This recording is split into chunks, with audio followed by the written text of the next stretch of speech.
ফের তৃণমূল কংগ্রেসকে খোঁচা বিজেপির রাজ্য সভাপতি সুকান্ত মজুমদারের। রবিবার মোহনপুর শিউলিক তেলিনীপাড়া এলাকায় শ্রী শ্রী সিদ্ধেশ্বরী কালীমাতা মন্দিরের পক্ষ থেকে আয়োজিত ৪১তম অন্নকূট মহোৎসবে বিশেষ অতিথি হিসেবে উপস্থিত ছিলেন বিজেপির রাজ্য সভাপতি। সেখানে এসে প্রথমে সিদ্ধেশ্বরী কালীমাতা মন্দিরে গিয়ে পুজো দেন, তারপর সেখান থেকে প্রসাদ গ্রহণ করে এলাকার মানুষদের সাথে কথাবার্তাও বলেন। সবশেষে বিজেপির রাজ্য সভাপতি সুকান্ত মজুমদার বলেন, এই রাজ্যকে বাংলাদেশ বানিয়েছে কে?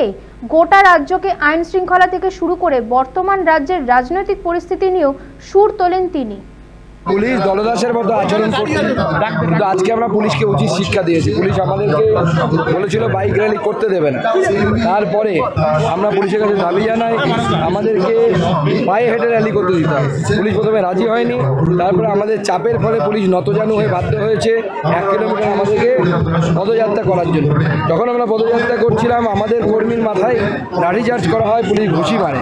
আমরা রাস্তা অবরোধ করি, ন্যাশনাল হাইওয়ে অবরোধ করি, এবং তারপরে পুলিশ আমাদের কাছে কথা দিতে বাধ্য হয় যে পুলিশ কর্মী এই কাজ করেছে, বিনা প্ররোচনায় আমার কর্মীর মাথায় লাঠি আঘাত দিয়েছে, তার এনকোয়ারি হবে। ক্যামেরার সামনে পুলিশ কথা দিয়েছে, এনকোয়ারি হবে এবং তার উপযুক্ত ব্যবস্থা।